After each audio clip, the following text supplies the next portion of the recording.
رجیم بسم اللہ الرحمن الرحیم۔ تمام حمد و ثنا اس پروردگار عالم کے لیے ہیں جو عالمین کا پالنے والا ہے۔ درود و سلام ہو محمد و آل محمد علیہ الصلاۃ والسلام پر۔ ناظرین کرام السلام علیکم ورحمۃ اللہ، آپ سبھی کا اس خاص پروگرام میں استقبال کرتے ہیں۔ دیکھیے، گفتگو کا سلسلہ یہاں تک پہنچا ہے کہ بعد کربلا یعنی شہادت امام حسین علیہ السلام کے بعد اسیران کربلا کا یہ جو سفر ہے وہ کوفہ اور پھر شام، پھر قید خانہ زندان میں انہیں قید کر دیا گیا۔ اب انشاءاللہ یہاں سے گفتگو کا سلسلہ شروع کرنے جا رہے ہیں کہ رہائی کے بعد اور مدینہ تک پہنچنے تک خاص کر امام سجاد علیہ السلام اور خواتین کا اہم کردار کیا رہا ہے واقعہ کربلا کو دنیا میں پھیلانے کا، لوگوں کو بتانے کا۔ آج ہمارے تمام سوالوں کے جوابات آپ تک پہنچائیں گے حجت الاسلام والمسلمین عالی جناب مولانا سید روح ظفر رضوی صاحب۔ آئیے ملاقات کرواتے ہیں۔ آغا السلام علیکم ورحمۃ اللہ۔ علیکم السلام ورحمۃ اللہ۔ سب سے پہلا سوال یہ ہے کہ جب دمشق میں ایک قافلہ پہنچا ہے یزید کے دربار میں اور اس کے بعد اس نے ان اسیران کربلا کو قید کروا دیا، یعنی زندان میں ڈال دیا، کچھ عرصے تک یہ لوگ وہاں رہے، اس کے بعد انہیں آزاد کر دیا گیا۔ تو سب سے پہلا سوال یہ ہے کہ جب انہیں رہائی ملی ہے تو اثر کیا پڑا شام والوں پر، اس شہر والوں پر کیا اثر پڑا؟ ان کے وہاں قید میں رہنے سے، قیدی بنائے جانے سے کوئی ریولوشن آیا کہ نہیں آیا؟ تمام ناظرین کی خدمت میں سلام عرض کرتے ہیں اور ساتھ ساتھ ان ایام اعزا کی تعزیت پیش کرتے ہیں، اور یقیناً رہائی کی وجہ کیا ہو سکتی ہے، اثر اس کا کیا تھا کہ رہا کیا گیا، یہ ایک سوال ہے۔ اور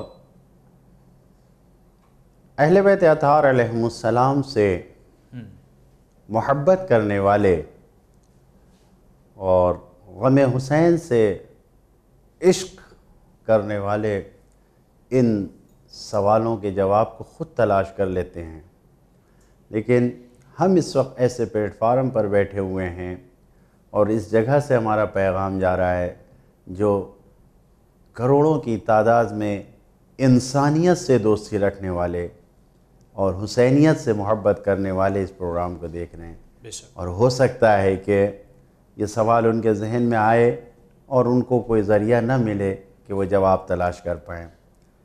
لہذا تاریخ کی روشنی میں روایتوں کی مدد سے جو جواب آپ کی خدمت میں عرض کرنا چاہتے ہیں، اہل بیت اطہار علیہ السلام وہاں پر گئے، یعنی لے جائے گئے، اور ہمارے چھٹے امام حضرت امام جعفر صادق علیہ السلام سے سوال کیا گیا۔ راوی حلوی ہیں، انہوں نے سوال کیا امام ششم سے کہ اسرا کے بارے میں۔ امام نے بتایا کہ اہل بیت اطہار علیہ السلام جو اسیر ہو کے وہاں پر پہنچے تو ان اسرا کو ایک خرابے میں رکھا گیا، ایک کھنڈر میں رکھا گیا، اور وہ ایسی جگہ تھی اس روایت کے مطابق کہ جہاں پر نہ چھت تھی اور نہ ہی دیوار تھی، ایک کھنڈر تھا، اور رومی وہاں پر باڈی گارڈ، حفاظت کرنے والے، یعنی قیدیوں کی حفاظت نگہبانی کرنے کے لیے، جیسے ہم آج کہتے ہیں نا بالکل ساتھ میں کوئی چل رہا ہو، اس طریقے سے وہاں پر اس کھنڈر کو گھیرا تھا رومی نگہبانوں نے، اچھا، جو روم سے آئے ہوئے تھے، اور ان کو رکھا گیا تھا۔ یہ بصائر الدرجات کی روایت ہے، صفحہ 337 338 میں۔ اور دوسری چوتھے امام کی جو روایت ہے، اس روایت کے مطابق جو امام نے بیان فرمایا کہ اس کھنڈر میں تقریباً 2 روز اہل بیت اطہار علیہ السلام کے اسرا وہاں پر رہے۔ یہ بھی صفحہ نمبر 339 پہ یہ روایت موجود ہے بصائر الدرجات میں۔ جی، لیکن اصل وجہ کیا ہوئی؟ چوتھے امام حضرت امام سجاد علیہ السلام نے مسجد جامع دمشق میں جو خطبہ دیا، اس خطبے نے ایسے حالات بدلے کہ سب شامی جو تھے وہ آہستہ آہستہ یزید کے مخالف ہونے لگے. اچھا. اور اہل بیت اطہار علیہ السلام کی حمایت ہونے لگی, ان کی موافقت ہونے لگی, لوگوں میں ایک ایسی آواز اٹھنے لگی کہ جس کی وجہ سے یزید کو خوف محسوس ہونے لگا. یہ خطبے کا اثر تھا کہ جس خطبے کی بنیاد پر اس طریقے سے اہل بیت اطہار علیہ السلام نے شام کی حکومت ان اسیروں کو زندان میں نہیں رکھ پائی, بہت سخت ہو گیا. جناب شیخ مفید نے الارشاد میں دوسری جلد میں صفحہ نمبر 122 پر یہ بات تحریر کی ہے کہ شام کے اسیروں, شام کے حکومت کو زندان میں اہل بیت اطہار علیہ السلام کو رکھنا سخت ہو گیا تھا, لہٰذا اس زندان سے نکال کر محل کے ایک ایسی جگہ پر ٹھہرایا جو یزید کے جو رہنے کی جگہ تھی اس سے بہت قریب تھا. یہ الارشاد میں لکھا ہوا ہے. یعنی وہاں سے نکال کر ایک خطبے کا اثر ایسا ہوا تھا جو مسجد جامع دمشق میں ہمارے امام نے فرمایا تھا کہ محل سے نکال کے ان کو وہاں لا کر رکھا گیا.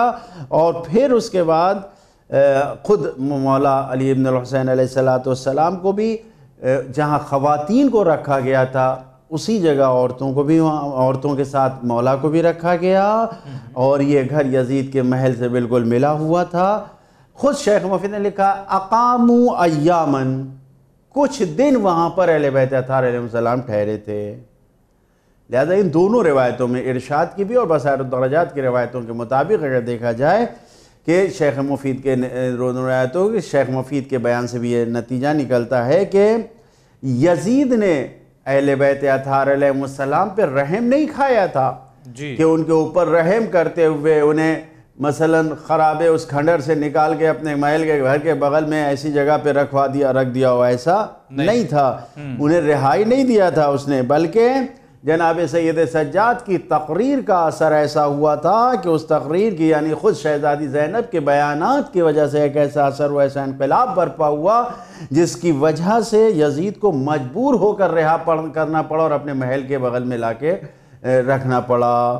اور شامیوں کے درمیان, اگر مردوں کے درمیان مسجد جامع دمشق میں سید سجاد کا بہترین خطبہ تھا جس کی وجہ سے ایک انقلاب برپا ہوا, تو ادھر خواتین کے درمیان, عورتوں کے درمیان شہزادی زینب کا جو عظیم خطبہ تھا جو انہوں نے تقریر کیا, اس کی وجہ سے عورتوں میں انقلاب برپا ہوا, عورتوں کی عقل جاگی, بیدار ہوئی, اور اس کے بعد ان کے اندر تاثیر ہوئی اس طریقے سے.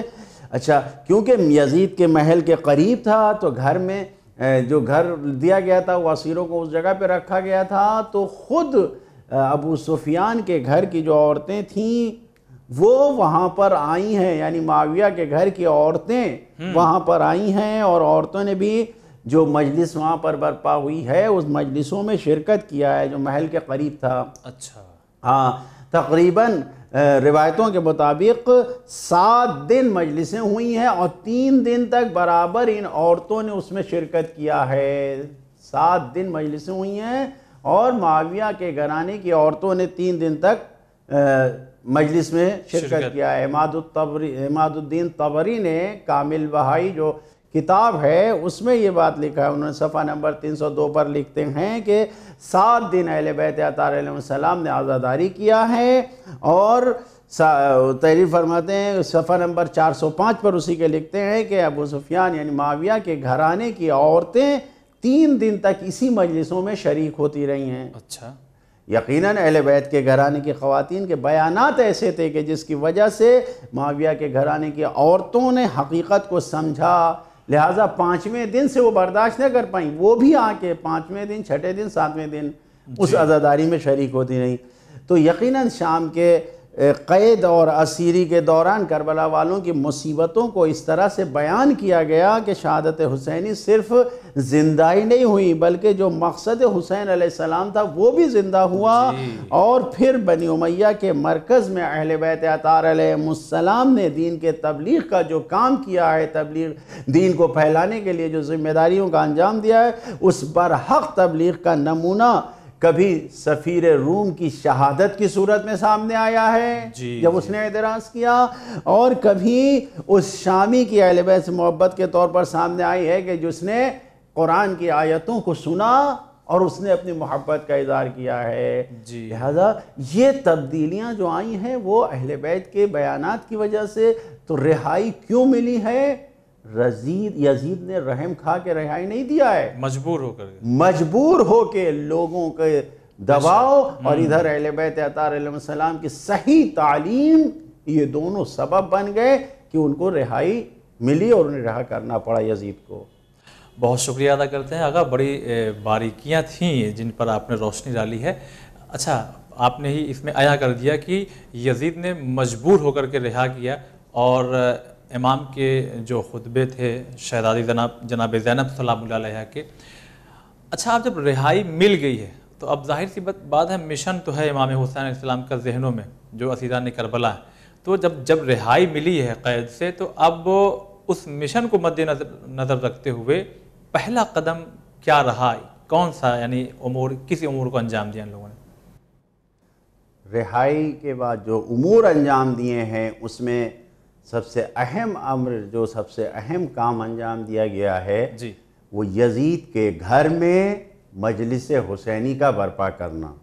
یزید کے ہی گھر میں؟ بالکل، کیونکہ اس کھنڈر سے نکال کر یزید نے اپنے گھر کے قریب لا کے جو محل میں رکھا تھا، اس جگہ پر یہ مجلسیں برپا ہو رہی تھیں. جیسا کہ میں نے عرض کیا، یہ اہم کام ہے، یعنی تبلیغ دین محمدی صلی اللہ علیہ وآلہ وسلم، جو سرکار رسالت مآب کا دین تھا، اس کی تبلیغ کا ایک اہم ذریعہ اس وقت شہادت حسینی کو بیان کرنا تھا. اچھا، اس وقت اگر صحیح دین بیان ہوگا، یعنی اس وقت نہیں، آج بھی وہی ہے، اگر حقیقت میں کسی کو سچا دین محمدی چاہیے تو وہ کربلا اور شہادت حسینی کو سمجھ لے، اسے اسلام سمجھ میں آ جائے گا. ہاں، بے شک آ جائے گا. اور یہ روش اسی وقت سے، یعنی پہلے ہی دن سے. لہذا سب سے پہلے اس دین کی تبلیغ کا اس کا اثر جن پر پڑا، وہ خود جو امور انجام پائے اس میں سب سے پہلے یزید کے گھر میں مجلسوں کا ہونا، اور یزید کے گھر کی عورتوں. میں نے جواب دیا آپ کی خدمت میں، عرض کیا کہ عورتوں پہ اس کی تاثیر ہوئی ہے پہلے. اور کیوں؟ اس لیے کہ مجلس وہیں پہ برپا ہوئی. اور پھر جب آپ دیکھیں تو دربار شام میں یزید کے دربار میں جناب زینب نے جو خطبہ دیا ہے، اس کے بعد جو اثر ہوا ہے، تو روایت کے مطابق یزید نے شام کے جو بزرگ وہاں بیٹھے ہوئے تھے ان سے مشورہ کیا کہ یہ ایسی بلبل زبانی اور اس طریقے کی گفتگو کر رہی ہیں، تو مثلا کر رہی ہیں، تو میں کہہ رہا ہوں جو اس نے خطاب کیا تھا نہایت ہی غلط انداز میں خطاب کرتے ہوئے کہا، تو ان کا کیا ہو رہا ہے؟ تو سب نے یہ مشورہ دیا کہ قتل کر دیا جائے. اچھا، لیکن وہاں پر نعمان ابن بشیر موجود تھے اور انہوں نے جو گفتگو کی ہے وہاں پر، نعمان نے کہا کہ یزید ایسا ہرگز نہ کر، بلکہ تو صرف یہ سوچ لے کہ اگر رسول اللہ ہوتے تو وہ ان کے ساتھ کیا کرتے. یہ کہاں سے تبدیلی آئی ہے؟ نعمان ابن بشیر کیوں ایسی بات کو کر رہا ہے؟ اور مجمع جو قتل کے لیے درخواست کر چکا ہے، اس مجمع پہ سکوت طاری ہے. اسی تقریر کا اثر تھا. اسی تقریر کا اثر تھا کہ ایسی تبلیغ، یعنی قتل کے بجائے پھر ان کے حال پہ چھوڑ دیا جائے. اس تقریقے کا خیالات وہاں پر آئے. خود ہمارے چوتھے امام کی تبلیغ کا جو اثر ہوا ہے وہ بھی آپ دیکھیں. جب آپ اپنے آپ کو پہچانوا رہے تھے، اس وقت آپ نے ابھی تک جو لوگ آپ کے سامنے تالیاں بجا رہے تھے، سیٹیاں بجا رہے تھے، خوشیاں منا رہے تھے، طرح طرح سے باتیں کر رہے تھے، یعنی جن لوگوں کو یزید نے بلایا تھا، جس طریقے سے بھی اپنی حکومت کے ظلم و جور کے دباؤ میں لا کے یا دولتوں کو لوگوں تک پہنچا کے بلایا تھا، کس لیے؟ ان قیدیوں کے سامنے تالیاں بجانے کے لیے، سیٹیاں بجانے کے لیے، خوشیاں منانے کے لیے. وہی مجمع جس وقت سرکار سید الساجدین نے اپنے آپ کو پہچانوایا ہے، وہی مجمع رو رہا ہے. سب کی آوازیں گریہ بلند ہوئی، چیخ چیخ کے جب سب رونے لگے تو یزید پر ایسا خوف طاری ہوا، وہ ڈر گیا اور اس فکر میں پڑ گیا کہ انہیں کیسے روکا جائے. اور یعنی تبلیغ کا کام وہاں پر بھی بہترین ذریعہ روکنے کا دشمن نے کیا اختیار کیا؟ جی آپ نے بارہا سنا ہوگا کہ یزید نے مؤذن کو بلا کے اذان دلوا دیا. جی ہاں. لیکن یہاں پر ہمارے امام نے کس حکمت عملی کا مظاہرہ کیا؟ ٹھیک ہے اذان دو، اذان کے وقت خاموش ہو گئے، لیکن جس وقت اشہد ان محمد الرسول اللہ کی آواز آئی تو ایک ہی سوال کیا، یہ یزید یہ بتا یہ محمد تیرے جد ہیں یا میرے جد ہیں؟ جی جی. اگر تو کہتا ہے کہ میرے جد ہیں تو جھوٹا ہے، اور اگر یہ میرے جد ہیں تو پھر ہم کو اسیر کیوں بنایا، ان کی امت کو تو نے قتل کیوں کروایا؟ جی. یہ ایسی حکمت عملی تھی کہ جس سے مکمل طور پر شہادت حسینی کی تبلیغ ہو رہی ہے. صحیح. انتظام یزید کر رہا ہے، دباؤ میں آ کے گھر میں رکھا ایک، وہاں پر عورتوں میں تبلیغ ہو گئی. جی. دربار میں لا کے اذان دلوایا، وہاں پر اسی اذان سے امام نے تبلیغ شروع کیا. صحیح. یہ بیانات امام کے جو سامنے آ رہے ہیں، اس کی بنیاد پر جو تبدیلی آ رہی ہے، یہ بہترین امور ہیں جو امام نے انجام دیے ہیں. جی. یہ بہترین کام تھا جو وہاں پر کیا ہے کہ دربار سے ہی لعنت ملامت کا سلسلہ شروع ہو گیا. جی. اور حق پرستی کی ایک تبدیلی، یعنی حق پرستی کا ایک دور شروع ہو گیا جو امام حسین علیہ السلام کا مشن تھا. صحیح. حق کو بلند کرنا، وہی کام ہمارے امام نے دربار یزید سے ہی، یزید کے گھر سے جناب زینب نے شروع کر دیا. اور بھی بہت سے امور ہو سکتے ہیں، لیکن سب سے نمایاں کام جو اس وقت کیا ہے وہ یہی ہیں. جی آقا بہت شکریہ ادا کرتے ہیں. آگے بڑھتے ہیں. اب یہ قافلہ جب چلا ہے یعنی شام سے مدینہ کی طرف، تو جب شہر مدینہ کے باہر یہ قافلہ پہنچا تو امام سجاد علیہ السلام نے اس قافلے کو وہیں پر روک دیا. اب روایت میں یہ ملتا ہے کہ آپ نے ایک قاصد کو بھیجا کہ جاؤ بتاؤ کہ ہم آ گئے ہیں، کربلا سے ہمارا قافلہ لوٹا ہوا آ گیا ہے. سوال یہ ہے کہ خود امام اگر مدینے میں چلے جاتے اسی حال میں جس حال میں آئے تھے وہاں تک، تو یہ خبر تو اپنے آپ عام ہو جاتی، مگر یہاں شہر کے باہر رک جانا، کسی کو بھیج کر لوگوں کو یہ خبر دلوانا کہ ہم آ گئے، اس میں کیا حکمت عملی رہی ہوگی؟ سبحان اللہ. امام کی حکمت عملی کیا رہی ہوگی؟ اپنے خیالات سے اس کو بیان کیا جا سکتا ہے کچھ تاریخ کے مختلف واقعات کی صورت میں، کہ امام نے خود نہ جا کے پیغام بھیجا. جی. جہاں پر مختلف طریقے سے شہادت حسینی کی خبر پہنچ چکی تھی اور لوگ اس انتظار میں تھے کہ شہداء کے ساتھ جو خواتین گئی تھیں وہ آئیں گی، واپس مدینہ آئیں گی. اس انتظار کو دیکھتے ہوئے امام نے خبر بھیجی. اچھا. کیوں؟ تاکہ جو لوگوں کے دلوں میں، آپ جانتے ہیں جناب سلمہ کے پاس وہ جو بی بی سلمہ کے پاس جو خاک تھی، اس خاک کو جب وہ عاشور کے بعد شہادت امام حسین علیہ السلام کے بعد وہ خون میں تبدیل ہوئی تو مدینے کے لوگوں کو خبر مل چکی تھی جی شہادت کی. ہاں. لیکن باقی تفصیل تو نہیں معلوم، صحیح. کیا واقعات ہوئے، کس طریقے سے رونما ہوئے. اب امام نے جو حکمت عملی اپنائی کہ امام نے لوگوں تک خبر پہنچائی، اور پھر جس طریقے کی کیفیت بیان ہوئی ہے کہ اس وقت مجھے تفصیل نہیں بیان کیا کہ وہاں جب بشیر گیا ہے اور اس نے جا کے خبر دی ہے تو لوگ جس طریقے سے جوگ در جوگ نکل کر آئے سب مدینے کے باہر، امام یہاں پر خیمے لگا چکے تھے سب کو. تو امام نے یہ حکمت عملی اپنائی کہ سب سے پہلی چیز یہ کہ واقع کربلا کو ایک بار میں یکجا صحیح طریقے سے لوگوں کے سامنے بیان کر دیا جائے.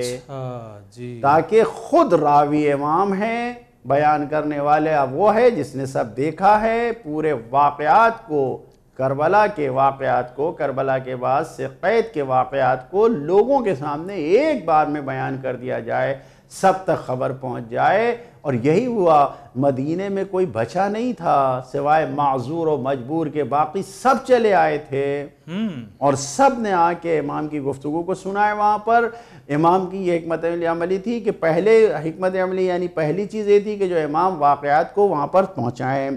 دوسری چیز جو تھی، اب جب یہ قافلہ وہاں جا رہا ہے تو اگر یہ خواتین جو امام کے ساتھ تھیں یہ اس طریقے سے مدینے میں جاتی تو ہر آدمی نکل کر آتا، سب دیکھتے۔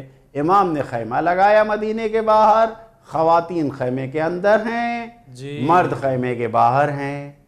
امام مردوں سے خطاب کر رہے تھے، عورتیں خواتین کے پاس خیموں میں گئیں، کوئی بے پردگی نہیں، سب پردے کے عالم میں، اور جتنی تعزیت ہو سکتی تھی، جتنے بھی تسلی دی جا سکتی تھی، خواتین نے خواتین کو خیموں کے اندر جا کے جو امام نے مدینے کے باہر لگایا تھا، اس طریقے سے ایک انتظام کیا۔ کیوں؟ اب جب ظاہر ہے کہ جناب زینب سلام اللہ علیہا اور ان کے ساتھ جتنی بیویاں ہیں چوتھے امام کی سربراہی میں مدینے کے اندر جب جائیں گی تو پہلے اپنے گھروں کی طرف نہیں جائیں گے کہ اپنے اپنے حجروں کی طرف یہ جائیں، بلکہ یہ پہلے اس حجرے کی طرف جائیں گے جہاں پہ سرکار رسالت مآب کی قبر ہے۔ روضہ اطہر پر انہیں جانا ہے۔ اب جب روضہ اطہر پہ جانا ہے تو اگر یہ مجمع روضہ اطہر کی طرف آتا تو اس میں امام کس کو روکتے، کس کو منع کرتے، پیغام کدھر جاتا؟ صحیح۔ لہٰذا امام نے انتظام یہ کیا کہ ملاقاتیں ہو گئیں، گیریہ وزاری ہو گئی، واقعات کربلا بیان کیے گئے۔ اب جب سب کو معلوم ہو گیا تو اب یہ قافلہ جب پہنچا ہے تو یہ خواتین جب روضہ اطہر پہ گئی ہیں تو کوئی نامحرم نہیں، کچھ نہیں۔ یہ بہترین حکمت عملی تھی جس کو امام نے بیان کیا۔ بہرحال بنی امیہ نے یہ چاہا تھا کہ واقعات کو الٹ دیں، بالکل چہرہ بدل دیا جائے۔ قتل حسین یعنی ایک اس طریقے سے لوگوں میں تبلیغ کی جا رہی تھی کہ انہوں نے ظلم کیا، انہوں نے خروج کیا، انہوں نے حکومت کو پلٹنی، لیکن امام علیہ السلام نے اپنی مظلومیت کو، اس سازش کا پردہ فاش کرنے کے لیے مظلومیت کو جس طریقے سے عام کیا، لوگوں تک بیان کیا، یہ ایک بہترین حکمت عملی تھی کہ عاشور کے بعد سے مدینے کے مقصد سفر تک، مدینے تک لا کے جو سفر کے جو مقصد تھے اس میں پامال نہیں ہونے دیا۔ وہ یہ چاہ رہے تھے کہ ہم ہر جگہ ان کو دبا کر مقصد کو پامال کر لے جائیں۔ امام یہ تھے کہ مختلف مقامات پر کچھ نہ کچھ جملے بول کر، کچھ نہ کچھ آیات قرآنی کی تلاوت کر کے اپنے بے گناہ ہونے کو اور قتل کو لوگوں کے سامنے عیاں کیا کہ یہ ظالمانہ قتل تھا۔ لہٰذا اس حکمت عملی کا ایک حصہ یہ بھی تھا کہ بنی امیہ کی ساری سازشوں کو بے نقاب کیا جائے۔ اور جب چوتھے امام کی آواز سے، جو رسا آواز تھی، بلند آواز سے امام علیہ السلام نے مقصد توحید اور خدا پرستی کو بیان کیا ہے، اور بلند مقام پر یعنی جو سید الشہداء علیہ السلام کا مقصد تھا کہ مقصد توحید کو بلند و برتر کرنا، اسی مقصد کو چوتھے امام نے بھی بیان کیا ہے۔ ورنہ اگر آپ کا ہدف کوئی قدرت طلبی نہیں تھی، حکومت طلبی نہیں تھی، اس طرح یعنی خود توحید کو بلند و برتر رکھنا، قدرت توحید کو لوگوں کو دکھانا، جس سے آج تک عاشورہ زندہ ہے۔ تو چوتھے امام نے مختلف حکمت عملی کو اختیار کیا، اور اس میں سے سب سے اہم حکمت عملی یہی تھی کہ ایک طرف سے بنی امیہ نے جس طریقے سے عرب کے شریف ترین انسانوں کو، یعنی اہل بیت سے بہتر شریف کوئی انسان نہیں عرب کا، ان کے گھر کی خواتین کے پردے کا مذاق بنایا، اور شام اور کوفہ میں جس طریقے سے مجمع عام اور بازار میں لے گئے، پہلے یہ بتایا کہ دین اسلام کی تعلیم کے خلاف تم نے کیا ہے، پردے کا اہتمام کیا، اور دوسری صورت میں جتنی ان کی تبلیغ ہو رہی تھی، جو کچھ پیغام دیا جا رہا تھا شہر میں پہنچانے سے پہلے، مختلف شہر میں جانے سے پہلے، وہاں پر جا کے جو کچھ کہا جاتا تھا، چوتھے امام کوفے سے لے کر، یعنی کربلا کے بعد کوفے سے لے کے مدینے پہنچنے تک انہوں نے ہر جگہ ہر بستی میں اس طریقے سے اقدام کیا کہ ان کی ساری سازش کو بے نقاب کر دیا۔ مدینے میں بھی جو مختلف خیالات حکومت کی طرف سے پہلے پہنچا دیے گئے تھے، ان حکومت کے خیالات کے اس طریقے سے جو حامی ہو سکتے تھے، ان سب کے خیالات کو ختم کرنے کے لیے آپ نے مدینے میں جانے سے پہلے اپنے آپ کو روکا، اور روکنے کے بعد آپ نے جو پیغام دیا وہ اس پیغام سے لوگوں کو عام کر دیا کہ بنی امیہ، ایک جگہ بھی نام نہیں لیا لیکن بنی امیہ کی سازشوں کو عام کر کے یہ بتا دیا کہ انہوں نے ظلم کے ساتھ، بربریت کے ساتھ اس قتل کو انجام دیا ہے، اور اہل بیت اطہار علیہ السلام سے کوئی اس سے حکومت سے کوئی رشتہ نہیں تھا۔ وہ صرف تعلیمات اسلام، قرآن کی تعلیم، قرآن کو قدرت دینا، دین محمدی کو قدرت دینا صرف ان کا ایک مقصد تھا، اور اس مقصد کی روشنی میں وہ آئے اور انہوں نے آ کے رکاوٹیں ڈالی اور امام حسین علیہ السلام کو شہید کیا۔ یہ چوتھے امام کی حکمت عملی تھی کہ مدینے پہنچ کے آپ نے تبلیغ کا ایک بہترین مشن آزاد کیا کہ جو آج تک جاری ہے۔ جی آقا، بڑی ہی باریکیوں کی طرف آپ نے اشارہ کیا، اور واقعی ناظرین یہ امام کی بڑی حکمت تھی، ورنہ ایک ساتھ پیغام پھر پہنچانا مشکل ہوتا اگر شہر میں داخل ہو جاتے۔ بہرحال دیکھیے وقت ضرور تمام ہو گیا ہے، مگر اب اگلا جو ایپیسوڈ ہوگا گفتگو ہم یہاں سے شروع کریں گے انشاءاللہ، کہ اب مدینے میں جب امام پہنچ چکے ہیں تو ہم یہ سنتے ہیں کہ روتے رہے یا فقط روتے رہے، یا کربلا کی ہسٹری، کربلا کی قربانیوں کو مد نظر رکھتے ہوئے امام نے کیا کیا حکمت عملی کو انجام دیا ہے، انشاءاللہ اگلے ایپیسوڈ میں آپ کی خدمت میں پیش کیا جائے گا۔ فی الحال اجازت دیجیے، والسلام، خدا حافظ۔